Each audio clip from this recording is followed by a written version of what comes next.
All right, we are back up und running. My name's Patrick Coffin. Hello, Facebook.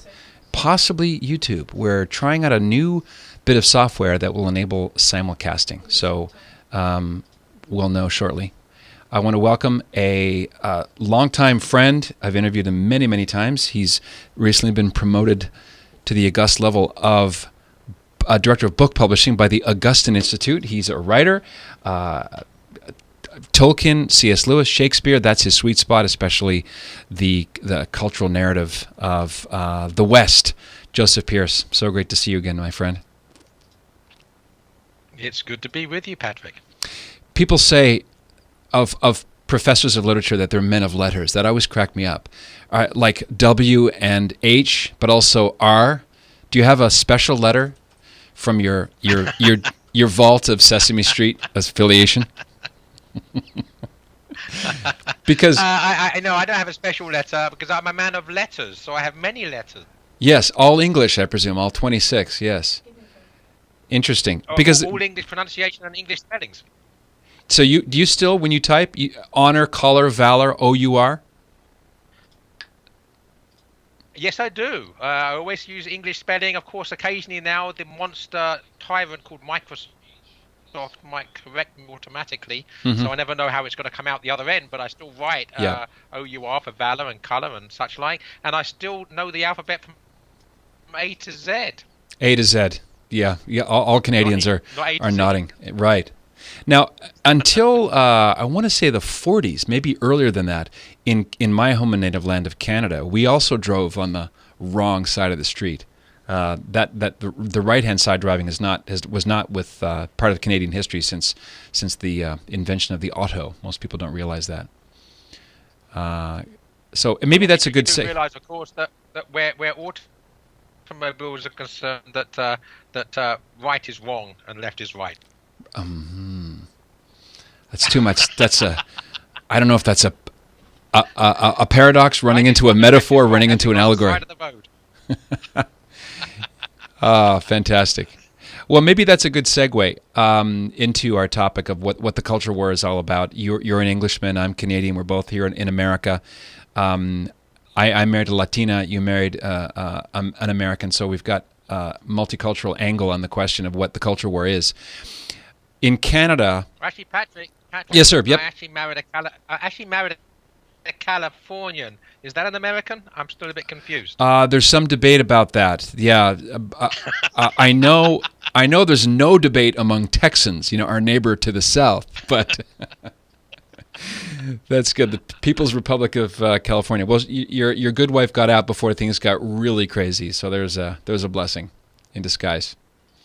We're both smart. I got out of England, she got out of California. Yep. Yeah, amen. Well, I want to get to that and the question of Brexit and the difference between Merry England and secularist UK. I know you've got some choice thoughts about that, but maybe we can start with something that came up in my interview this week with Tanya Granick-Allen. Tanya may one day be the Prime Minister of Canada. She ran for the Progressive Conservative Party leadership in Ontario and was unceremoniously bounced by the Premier, Doug Ford. That's a whole other topic, and if you want to listen, it's this week's interview at patrickcoffin.media. But one of the things that came up was the very Catholic roots of Canada, primarily from the French influence, the French martyrs, Saint Jean de Brébeuf, Brother Saint André Bessette, Marie de l'Incarnation, Jean de Brébeuf, Dina Bélanger. There's a whole raft of very, very solid witnesses of heroic sanctity in the founding of Canada. The coat of arms of the province of Newfoundland is the Latin equivalent of "Seek ye first the kingdom of God." The references to God in the Canadian Bill of Rights and the Charter, it's very explicitly Christian in its DNA, so to speak. But nowadays, you would never know that. I mean, Canada is sort of an echo of England, it seems to me. When did you leave England? Because I know, for people who don't know your background, you spent time in a British prison, which you tell very well in your book, Race with the Devil. White Aryan nationalist, right? Not exactly a Daily Mass goer at the time. No, very, very opposed to Catholicism, very antagonistic and anti-Catholic at the time. But let me say one thing before I talk about when I left England, and that's about Canada. You Hmm. mentioned the history of Canada and the Catholic roots of Canada. Of Yeah. course, as a literature person, one of my favorite works of American literature is the long narrative poem by Henry Wadsworth Longfellow Hmm. called Evangeline, as he Yeah. pronounced it, Evangeline, Hmm. and of course based upon a real-life Canadian who was basically ethnically cleansed from Canada Yeah. and ended up with the Cajuns in Louisiana. So, one of the great works of American literature is actually a tribute to Catholic Canada, Hmm. and and it's and our daughter is called Evangeline, so we Right. have an affinity with that aspect of Canadian history and Catholic roots. Yeah, that's a movie yet to be made well. That resonates with a lot of things happening politically today, with ethnic cleansing and people just being absolutely banished and kicked off their land, their connection with the earth. If you go to Louisiana and look at the white pages, see there, I'm dating myself. White pages, young kids under 25, look it up. It's a historical document.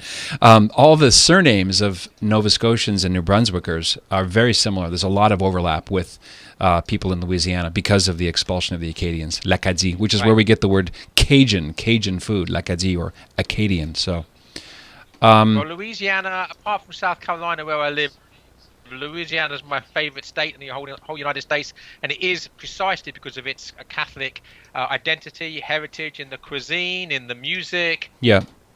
in the mass going. So, and of course that there are other influences in Louisiana, but certainly a large part of it is this Canadian Cajun Hmm. input influx there. Hmm.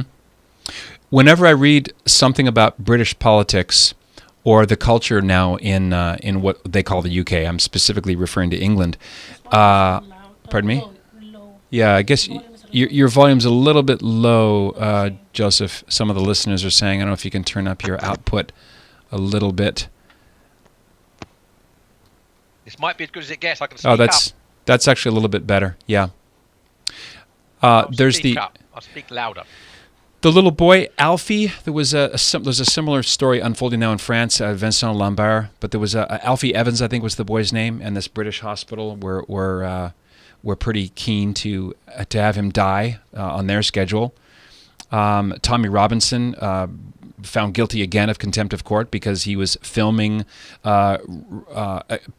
Muslim males accused of raping, these grooming gangs. It's not Merry England anymore, is it? Do you ever miss your original homeland? What are your thoughts on that? Well, the first thing is, of course, that for me, England, I don't want to get too deep and too philosophical here, but that which is good and true and beautiful is eternal. It Yeah. belongs with God in the omnipresence of God. So for me, Merry England and William Shakespeare and Geoffrey Chaucer and the 40 English martyrs are more English and more alive than the sort of Muslim parts of big cities in present-day England, and the political correctness, which is silencing all discussion Mm-hmm. of issues of roots and identity in England. So I'm no less English because modern England is less English, because I Yeah. think I'm in tune and in harmony with the England that always is, that England which is part of the eternal goodness of things.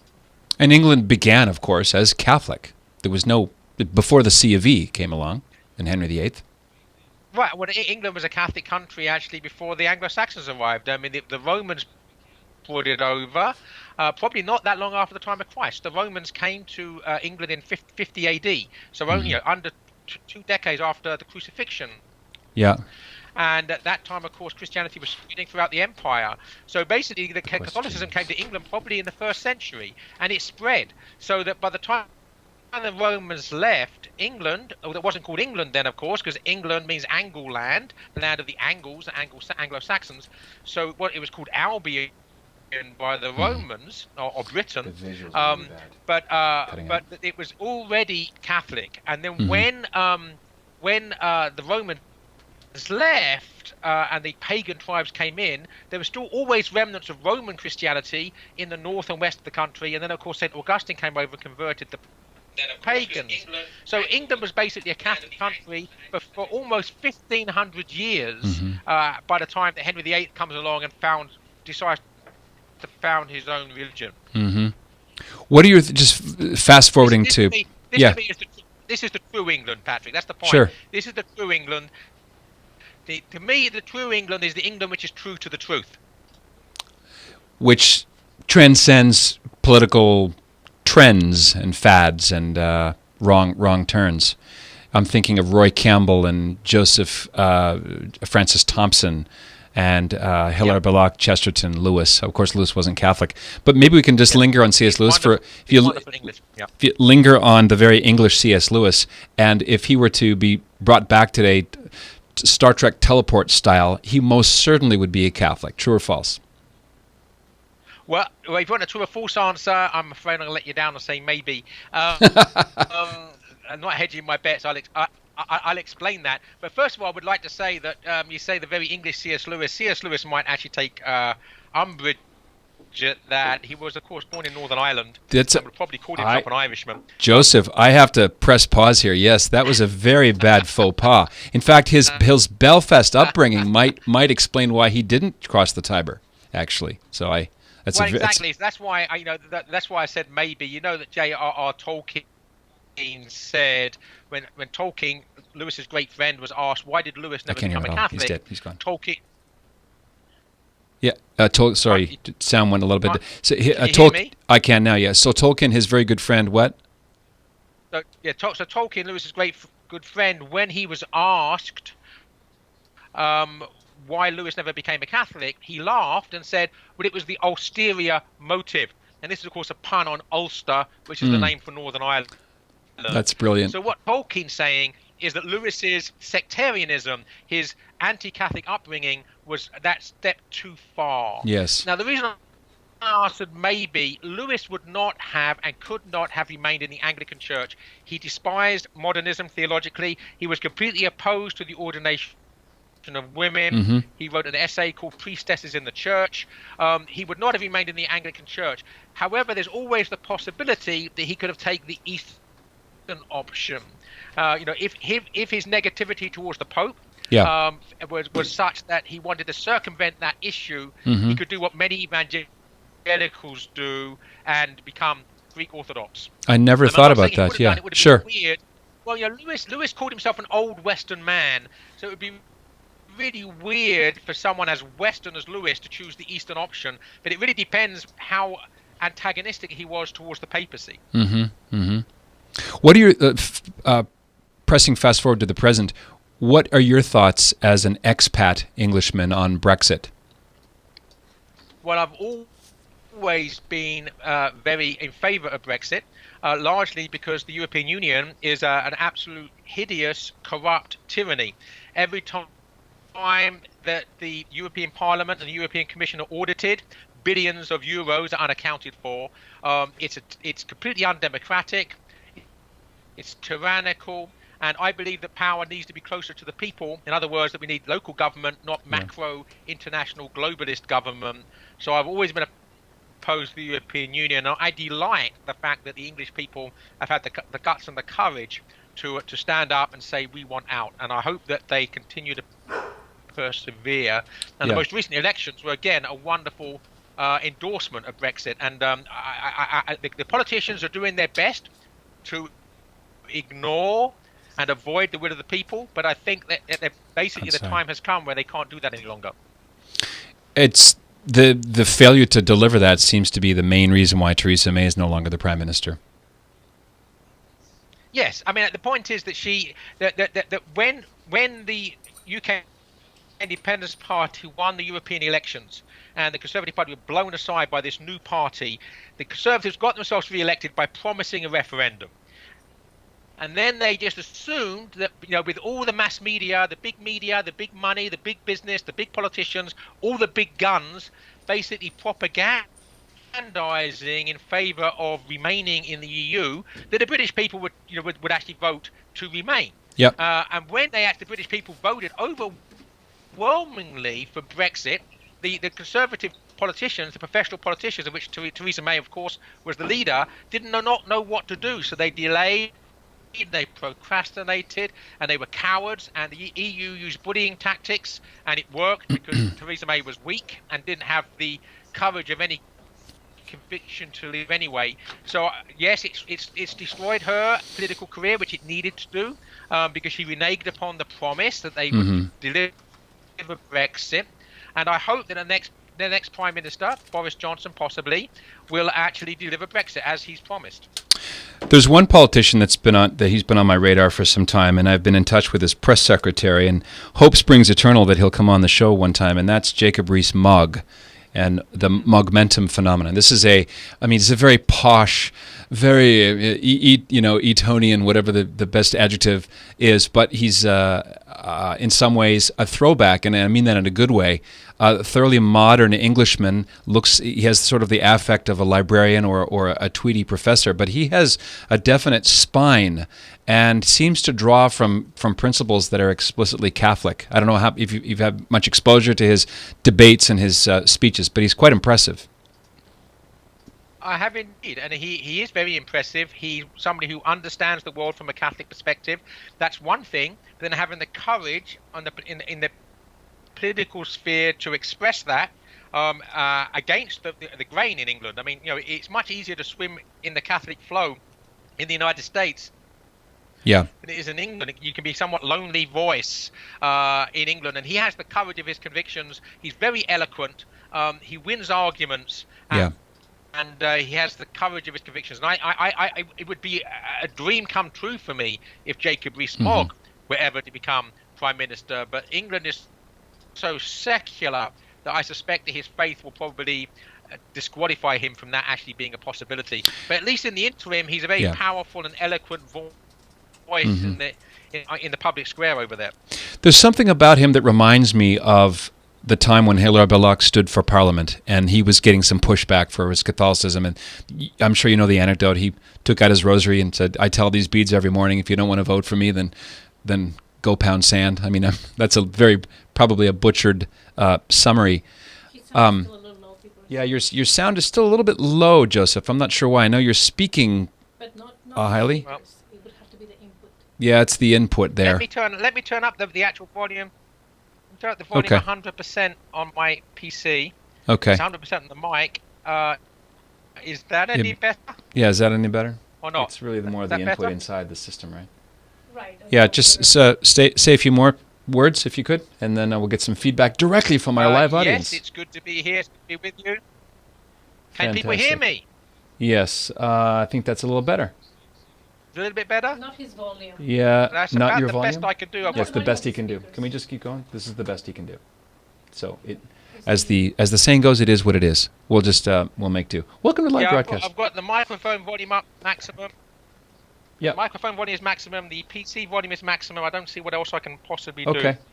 Okay, no problem. Yeah, we'll just continue. I wanted to say, just piggybacking on the rather surprising vote on Brexit in light of the wall-to-wall propagandizing by the British media establishment, all the outlets, all the commentators, anyone who's on the brighter side of the camera, fully pro Brussels, pro Remainer. It reminded me a little bit of something analogous, and that is the election of Donald J. Trump, because he was similarly. I'm not likening them, but there's this very similar dynamic where people are tired of polls being thrown at them as though this is the way you're supposed to think. The only poll that matters is the one when you pull that lever on the election day.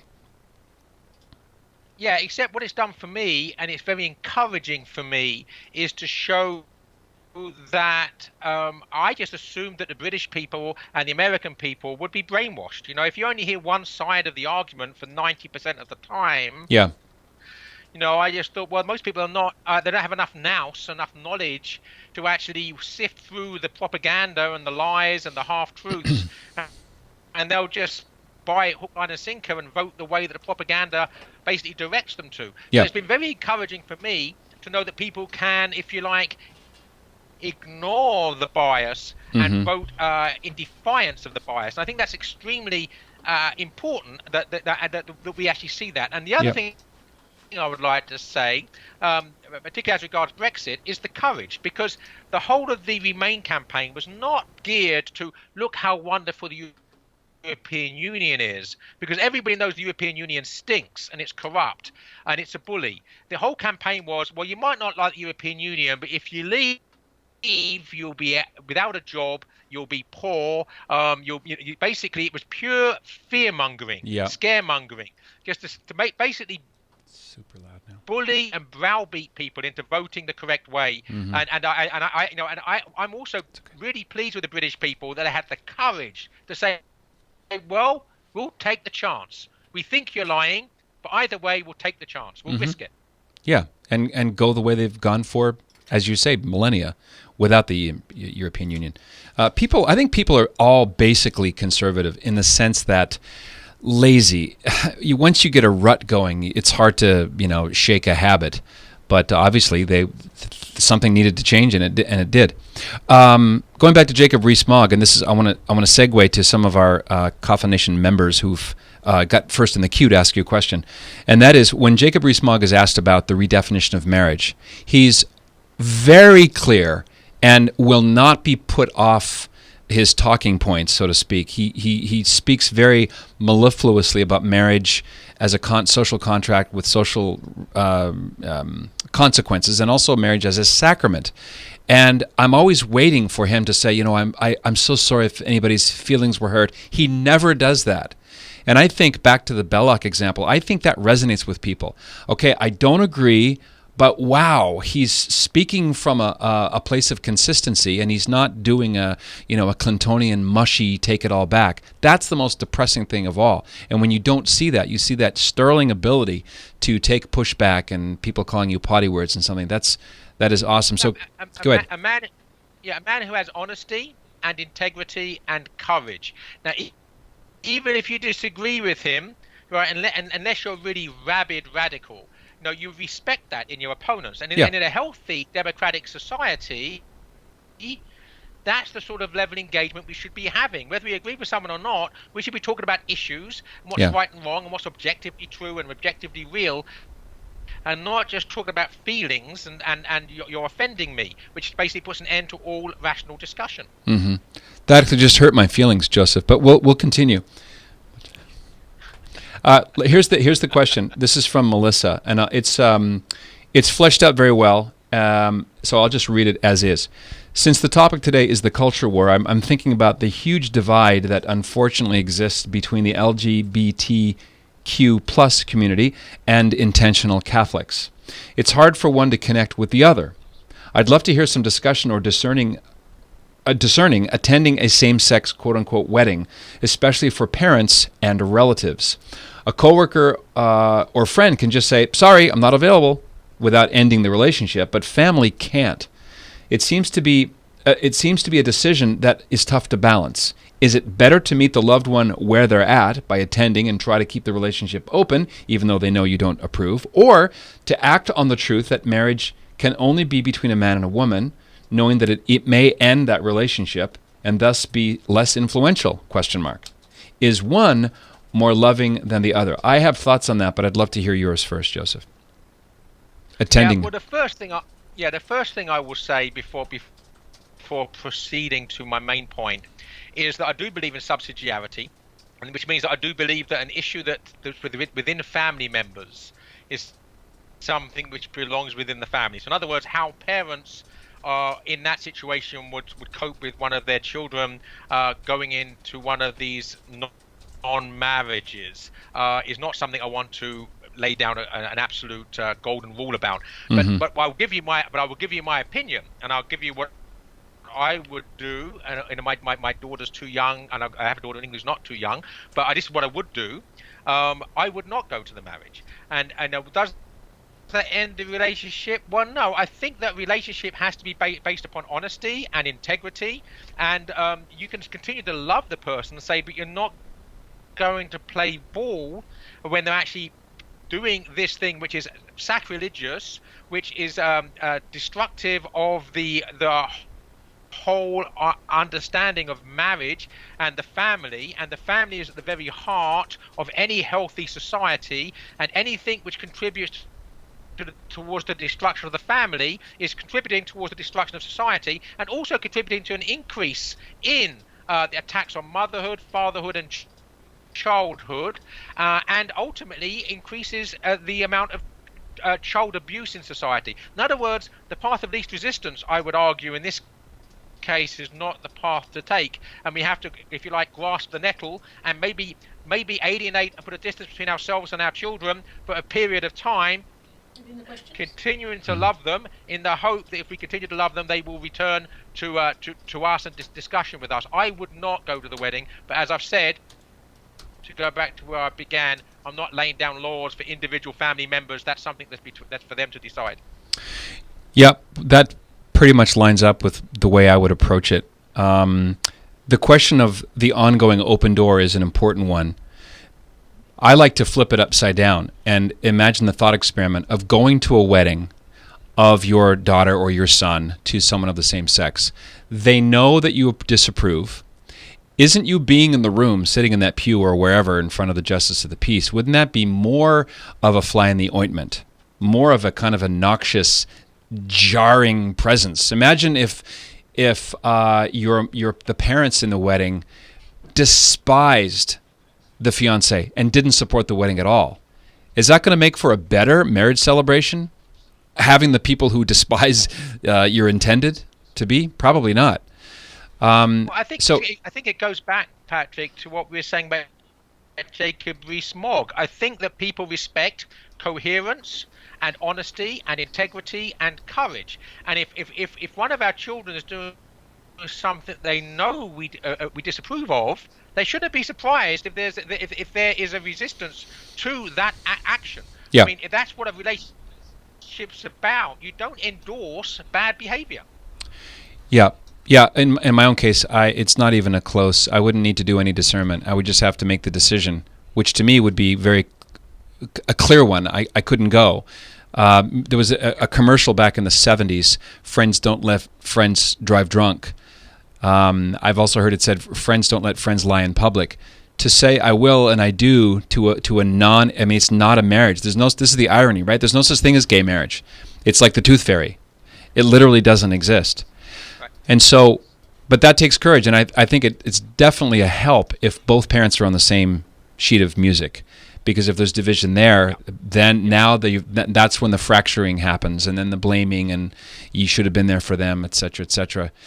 So geographically, where the parents are on the day that those vows are made is not that important. I think in a healthy family and a healthy marriage, it is important. You do want your parents to be there. But the point is, if someone chooses something which they know their parents think is morally wrong, they can't expect their parents or be surprised with their parents. I'm sorry, you can do that if you want. Don't expect us to do it with you. You know, I mean, it's the same thing if your children start doing drugs. I mean, do you meet them halfway by checking out what that sort of lifestyle's like, so you can do it with them and be with them? I mean, it's what Chesterton said about patriotism. Chesterton said, saying my country saying my country right or wrong is like saying my country drunk or sober. Now, if your country's drunk, the patriotic thing to do is to criticize it because you love your country. The same thing with your children, with your family members, right? If your family members are drunk with bad ideas, bad habits, you don't get drunk with them. You say, sorry, you should not be doing that. It's going to be destructive of you and of the family and of others, and you need to stop doing that. And we're not going to endorse it, and we're not going to play along with it. Yeah, all the more need to have a united front on the part of the parents. I think the fact that it's a mom asking the question indicates how differently women tend to deal with conflict, and the allergy against expelling anyone or hurting anyone, very subjective, which is beautiful. Mothers' hearts are awesome. I think the fathers are more likely to be the ones to lay down the law and say, this is the clear line. You're our child. We love you. That will never, ever change. But we can't participate And additionally, our presence there might be a scandal to someone else who might wonder, well, I thought they were Catholic. And maybe one more thing to try on for size by way of analogy. If your child, let's say your son left his wife for his secretary and quickly got married, would you go to that? Right. If he's exactly, if your son's unfaithful, your son's the adulterer, deserts the wife and possibly the children, and then gets married with someone else, would you go? The answer would presumably be no, even though it would offend him and his new wife. Of course, the right thing to do would be not endorse that behavior. He's still married to the wife he's deserted, right? Yeah. And so in the same sex situation, they're not being married to each other anyway. You're participating in a nonsense and a lie if you go forward with that. And to me, it's simple. And another analogy would be the prodigal son. Now, the father of the prodigal son never stopped loving the prodigal son, but the father never contemplated going with the prodigal son and spending time with the pigs. All right, the prodigal son left the family. The prodigal son went and did his own thing. The prodigal son lived that sort of lifestyle, and the father prayed and waited for the return. And when the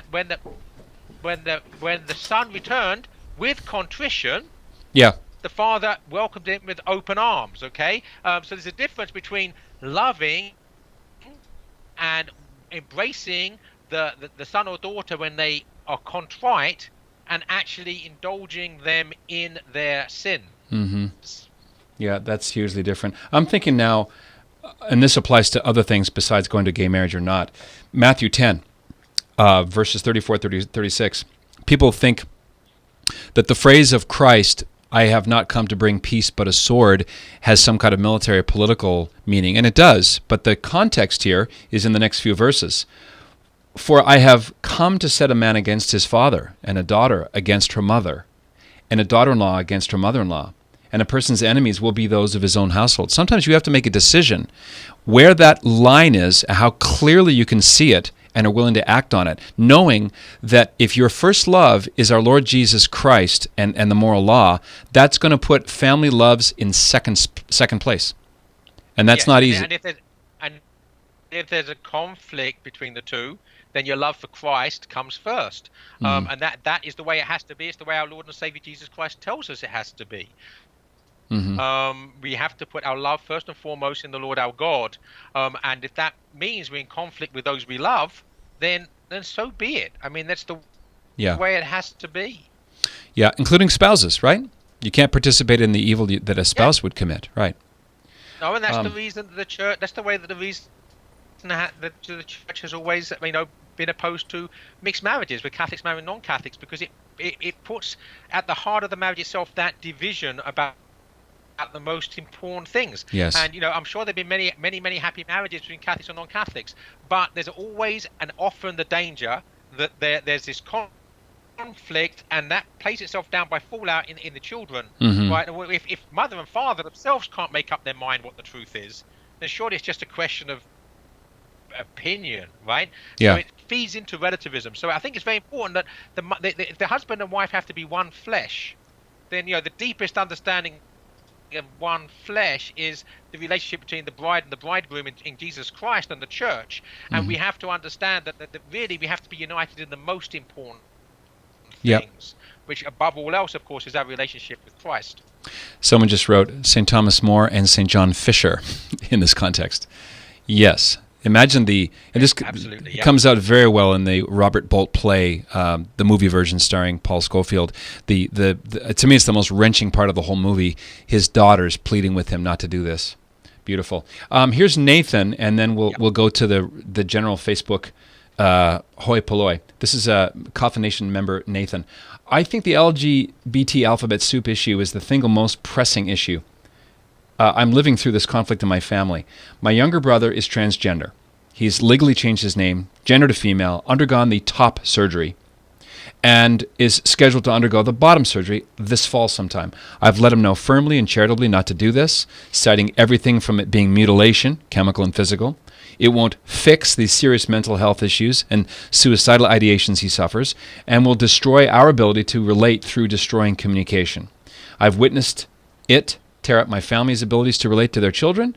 And just today, I've received a string of very vile comments from my other brother for my refusal to abandon the truth. I am stating years of history in a paragraph, but my main point is that these are not merely abstract concepts. This stuff wrecks families and destroys relationships by destroying language. One last comment, he says, I've had to separate my own children from having a relationship with my brother because I cannot in good conscience subject their young minds and souls to this confusion.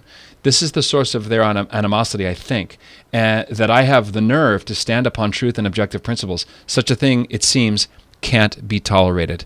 Wow. Well, I would say, was that Nathan? That was Nathan, yes. That person's name was Nathan, Patrick? Well, yes. Nathan, you have my deepest admiration. God bless you. You've said everything exactly as it has to be said. And, this past weekend in London, there was hundreds of thousands of people on a Pride rally. And I think it's very appropriate that the LGBT agenda goes under the label of pride, which is the worst and the first of sins. The point is that what these people are doing is making themselves gods, so they can decide what they want to do with their own body, who they are, and they're not subject to any objective reality because they believe they're gods of their own reality. This is the first and the worst of sins. It's the sin of Satan. It's the sin of Adam and Eve. And yes, we do have to be as courageous, Nathan, as you've been. And I would say to you that God bless you. It's very difficult, but it's in these times, and someone did mention St. Thomas More and St. John Fisher, that really this is where the wheat and the chaff are really sorted out, because in times of tribulation where our faith and our understanding of the truth is put to the test, we need courage, we need conviction, and you've shown both, Nathan. God bless you. Yeah, amen to that. Angelato Walter says, my children have known for years I would only attend a marriage that would be valid in the Catholic Church. So there would be no surprise on their part as to what I do. That's very important. It's just continually make it clear to everyone from as soon as you can who you are and what your priorities are, so people don't go, what? You're not? Well, no, because it's an outgrowth of your basic conviction. And so, the basic conviction is that Jesus Christ is Lord, and the Catholic Church was founded by him. And so from that, everything else follows. I think that's a wonderful lesson. To don't put your faith under a bushel basket. Trumpet it. No. Be proud of it. I mean, in the non-prideful sense. Right? I mean, that's why the word witness and the word martyr are the same. Right? In order to witness for the faith in a hostile culture, in the midst of the culture wars, you are going to be a martyr. And one of the reasons the Catholic Church has always held up the martyrs for our reverence and actually canonize them and give us the assurance that they're in heaven is that martyrdom basically is in times of persecution of the church, which is actually more times than not, it's necessary. And it is what sorts out the real Christians from the fair weather Christians. Is, are we willing to be witnesses in times of trial and tribulation? And that's the real test. It sure is. There's nothing higher. And people listening, watching right now, ask yourself, the next time you go to prayer, or the next time you have a spare moment, am I willing to die for my faith? And to die for your faith has to be preceded by, there has to be enough evidence against you that someone would notice, I don't like this conviction. Think of the hatred. I mean, we call it in odium fide, right? And hatred of the faith. That's the central quality of being a martyr. We're talking about a complete detestation, which we're starting to see this with the way that Christian preachers are you can't stand up and talk against gay marriage in Hyde Park, I don't imagine, before you'd be arrested. No, you couldn't. You would be arrested, and certainly there have been Christians sent to prison in Europe for just preaching and teaching the traditional Christian view on sexual morality. We live in an age of intolerance that in already in doublethink talks about tolerance while it's intolerant. And again, we have. I want to remind this again that those who advocate proudly their pride, they are basically aligning themselves with the proud, and the first of the proud was Satan. And the first humans that were proud were Adam and Eve. And of course, you're going to find yourself in a position where those people that advocate pride hate humility, and they hate the Catholic Church, because the Catholic Church teaches and preaches that love and humility are the antidote to the poison of pride. So what do you do as a Catholic, Joseph, when a priest or a bishop are proud about their pride advocacy? I'm thinking Father James Martin, Bishop John Stowe of Lexington. I mean, Bishop Stowe had a prayer card with rainbow patterns on the back of it, full-on endorsement.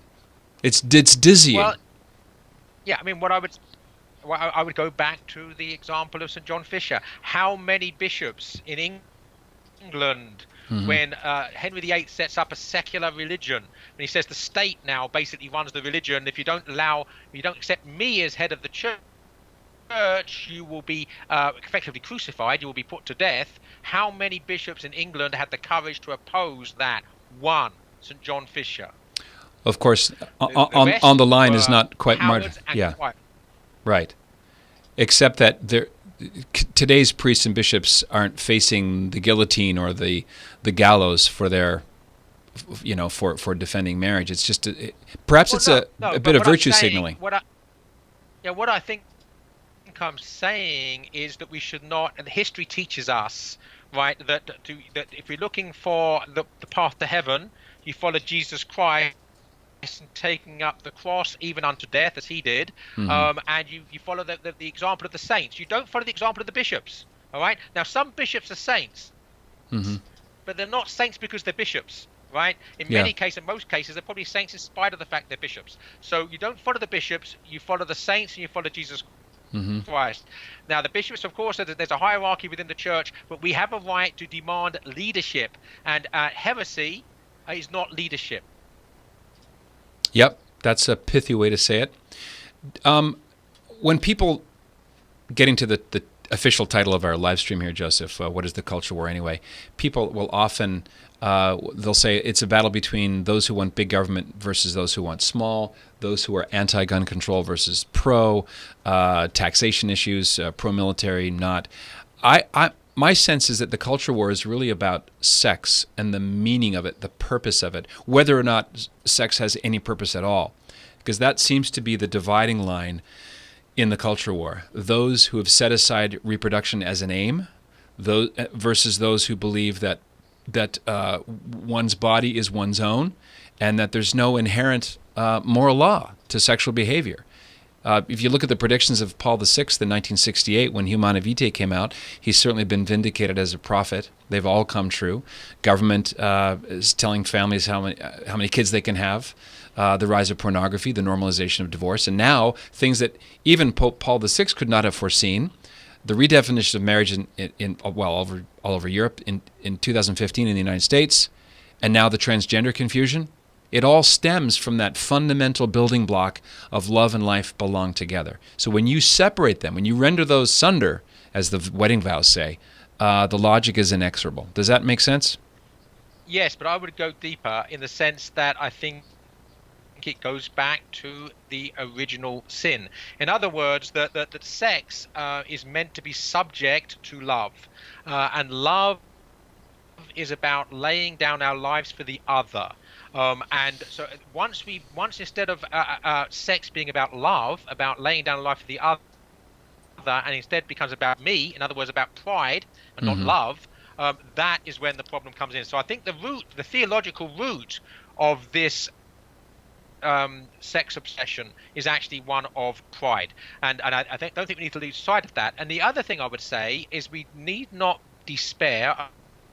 I wrote something fairly recently for the Imaginative Conservative called Reasons to be Cheerful. And I mentioned in that a quote actually from two characters in the Lord of the Rings.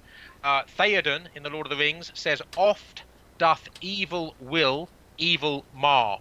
And Gandalf says, "Often does hatred hurt itself." The point about pride, it's a truism because it's true, is that pride precedes a fall. And what we're seeing is the culture of death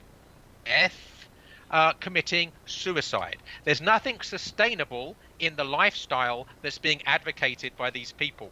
It's going to collapse and implode within a generation or two. Now, it's going to be messy. It's going to be very messy. There could well be martyrdoms. There certainly will be all sorts of horrible things happening: infanticide, outside the womb, enforced compulsory euthanasia. Yeah, already begun.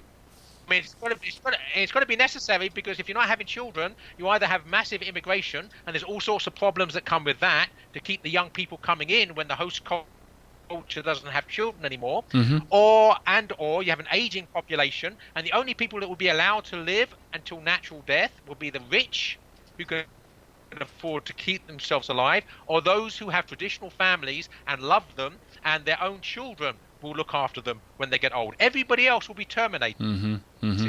This is the consequence of the trajectory we're on. And beyond that, we have a complete implosion. And after that implosion comes the restoration of sanity. Even if the church is smaller. Well, the church needs to be smaller, because we need Catholics who are Catholic. We don't need Catholics who are not Catholic. If people are not Catholic, they shouldn't be going to church. Yeah. No, I agree. There are people outside who would take that pew willingly if they learned the gospel and took it seriously. I remember. Go ahead. Well, and the point is that once we have a church that's united and courageous and doctrinal, then people will come to it as refugees from the culture of death. But at the moment, because of the sex abuse scandal and the lack of leadership amongst the bishops, they're not seeing in the Catholic Church a beacon of life and of sanity in the midst of the madness and mayhem of the culture of death. They're seeing something which is equally confused. We have to be united, which means we have to get behind the authentic teaching of the magisterium as taught for 2,000 years. Once we do that, we have that unity, we'll have people streaming in, refugees from the culture of death, wanting the lifeboat, the bark of Peter.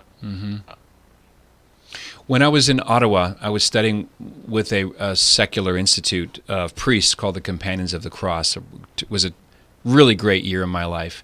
One of the brothers, who I think is a bishop now, but I don't want to miscredit it, it's something he said after morning prayer once before breakfast. He said, once you understand who Jesus really is, any response to him that's less than total is insane. That was awesome. Yes. That's funny. I can still hear those words bright and vivid. You know, ultimately, sanity and sanctity are the same thing. That, you know, holiness and health are the same thing. That laying down our lives, dying in order to live, is the actual the core of reality. So sanity and sanctity are the same thing. Sin, therefore, is madness. Yeah, that's good. That's I'm reminded of something that my friend Jordan Peterson said a few weeks ago at the Prager Summit in Los Angeles. He was talking with Dennis Prager in an open session, and he was getting kind of emotional. I could tell he was exhausted. And out of the blue, he said, Catholicism is about as sane as people can get. He wasn't asked about it. He just kind of, came upon him in that way. And it reminded me of the famous book by Frank Sheed. I'm sure you're familiar with it, Theology Insanity. It's a wonderful way to frame the concept of sanity. We typically think of someone who's insane as someone who sees and hears things that aren't there. Well, sanity would be seeing and hearing things that are there but are unknown, and those things have to be disclosed by God directly through revelation. I just love that distinction. We've got so many other questions here, Joseph. Let's turn back to them if we can. Sound seems to be better. Okay. Are we on YouTube or no? We're YouTube? everywhere. We're on Twitter. Apparently we're also on Twitter as well. Cool. And YouTube. I definitely married up. My wife is a complete genius, so I owe her everything. Figuring out this new software. Let me see. Margot says, gotta set a firm line on what's acceptable and what's not acceptable. I think that's a conversation parents need to have with each other before they have it with their kids. Are we really? We have to be locked in tight here. You have to be able to finish each other's sentences on these sensitive issues, and maybe going back one step, as you said, going deeper. When you're dating someone, if you're courting someone and you're discerning marriage with them, now's the time bring up those hard cases. Bring up the worst case scenario, situation or circumstance that parents are faced with, because that's when you see the person's true mettle. And how many hearts could be broken short term rather than the absolute disaster down the road if you don't ask them. A lot of people, they're run by fear. They're run off the spirit of timidity, and because they just feel triggered. They're, as the kids say, they need a safe space. And all of this is it's the opposite of love. The old adage, the path of least resistance leads to hell. It does. That sometimes you have to say no. You have to have the courage to say, let's talk about these things now and get it straight. Let's be a one heart and one voice, or we should not actually be one at all. And these are the sort of questions you need to be asking during courtship, because if you're asking those questions after you get married, then obviously it makes things much more difficult. Martina asks, what do you think about the symbolism of rainbow, of pride movement, and the biblical symbol of the rainbow? Well, I would answer first of all by quoting from the Lord of the Rings. Anybody amongst your audience here that's read the Lord of the Rings will know that Saruman, who is Saruman the White, and of course in Tolkien, white and black, white is truth, it's the light, black is the absence of light, right? So it's a very Augustinian understanding of evil, right? That basically you have that which is good, which is symbolized as white, and the absence of that light is darkness. So that's why Samwise Gamgee says, above all shadows rides the sun, right? A synonym and euphemism for God. But Saruman, in a very Nietzschean sense, says, I am beyond good and evil. I am not Saruman the White. I am Saruman of many colors. And he reworks his robe so it's no longer white, but as it shimmers in light, it has all the colors of the rainbow. So basically, what the rainbow symbol means, and of course the rainbow is distorted in their official version of it. It's not the true rainbow, it's a perverted rainbow. But the breaking up of the one true light into fragments is part of that deconstruction that's at the heart of their philosophy, from Nietzsche and other relativist philosophers. So you break up the one truth into opinion. There's no longer one truth. There's a multitude of different colors of opinion, different shades of opinion. So that's why they choose the rainbow. And Tolkien, as a prophet, saw that as a symbol of relativism when Saruman chooses to be beyond good and evil and become a relativist. But of course, in reality, when you break up the white light into many colors in that way, you don't actually become many colored. You become dark. You actually join the dark side, the evil side. There's no such thing as the rainbow in that context. Yeah. You are either on the side of the angels or the side of the demons. And in breaking up the white of the light, you join the darkness. That's where Tolkien comes. And I'll let you talk about the Bible in the in Scripture, which is a different thing altogether, of course. Right. So you're distinguishing the one truth symbolized by Tolkien as the sun, and the multiform, seven colors, sacramental, I suppose. But when they're bifurcated, then you have the splinterization of truth as self-contradictory. I was thinking of the phrase, my name is Legion. Right, that's the fallen version of a rainbow is a subversion of its original intention, which is God's faithfulness to never punish humanity again with a flood. Yes. But go ahead. Needless to say, the Pride movement did not have that. Well, needless to say, the Pride movement did not have that understanding of the rainbow in mind. They had far more the Saruman understanding of the rainbow than the biblical understanding of the rainbow. It's about breaking truth into disintegrating fragments, not about a covenant that bridges God and man. Sure. You notice they don't have like sloth prides or avarice prides, parades. I mean, it's very interesting that's the one sin that they've hung their hat on. Well, of course, because it's the only, in some sense, it's the only sin, because once you have this sin of pride, you give yourself permission to commit the other six, right? Because the thing about pride is you make yourself God, and once you're God, you make your own rules, and so you can commit lust and avarice and sloth and the rest of it, because it's up to you. Yeah. But you have to begin with pride before you commit the other six. So really, once you advocate pride, you're already advocating the rest by default. That's interesting. In a way, pride is present in all of them, isn't it? At the bottom. Yes, it's the source Yeah. of all of it. Basically, sin is giving ourselves permission to break the rules of God because we put ourselves first. Right. Which is the sin of pride. Great pro-life hero of mine, Astrid Bennett Gutierrez. Sexual pleasure has become a god in our culture, and abortion a sacrament. There it is. Yeah, absolutely. You're a heretic if you believe that infanticide is evil. You're a heretic as regards the secular view of you. Yeah. Mm-hmm. Yeah. The new heresy, because the new orthodoxy. By the way, I just found and pasted into the Facebook link here the imaginative conservative essay, "Reasons to be Cheerful." So thanks for that. People, Joseph referenced it earlier. Now you can click on it and enjoy it as well. Margot says, I want to fast forward to the restoration part. Did you ever meet Father Benedict Groeschel? Do you know who I mean? Did I? Yes, Yeah. Yes, I did meet him. I met him a couple of occasions. The most memorable meeting I had with Father Benedict Groeschel actually was at an Ignatius Press gathering at their Ignatius Press's retreat house in Sweetwater up in the Russian River Valley in Northern California. Mm-hmm. And I got up in the middle of the night, probably just to use the restroom because I'm not holy. And Father Groeschel, who slept on the floor, not on the bed, was up in the middle of the night in the chapel praying. And that's when I realized what Chesterton said about Father Vincent McNabb. He said he walks on a crystal floor above my head.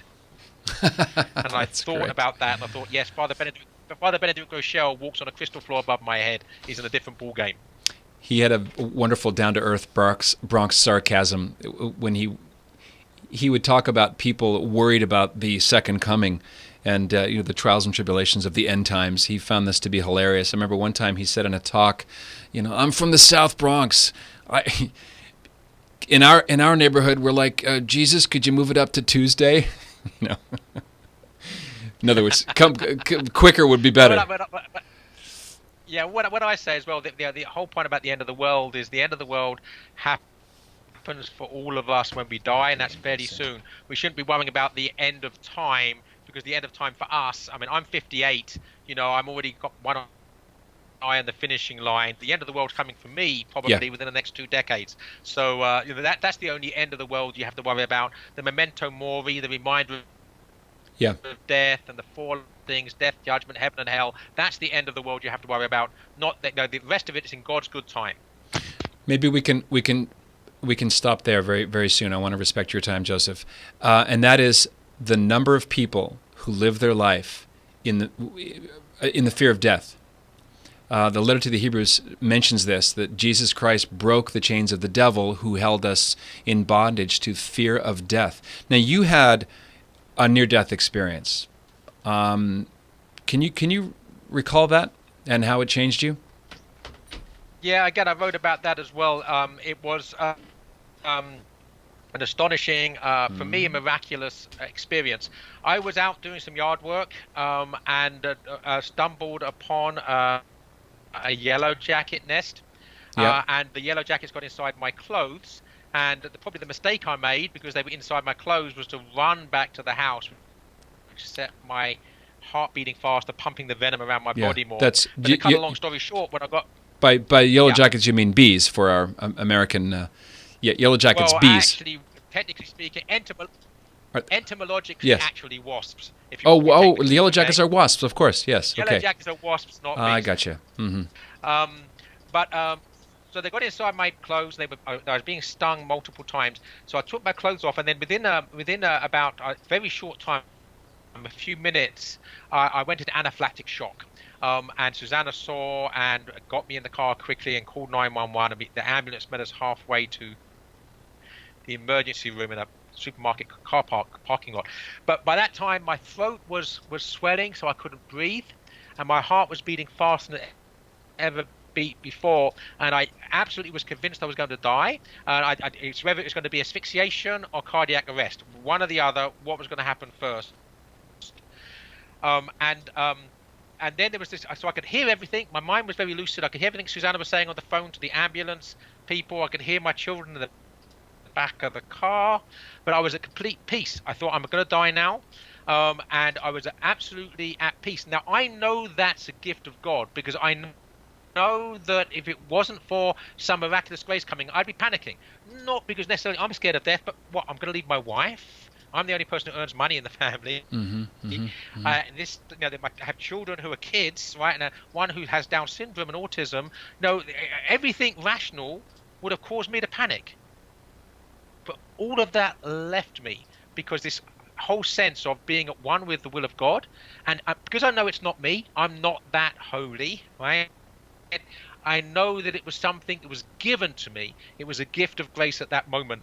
And of course, once that happens to you, you hold on to that, because in moments of, the ordinary getting stressed about life on a daily basis, you have to realize that transcendent moment of peace, which transcended who I am psychologically, was the kiss of God. And that you need to carry that with you then for the rest of your life. So it was a life-changing experience for me.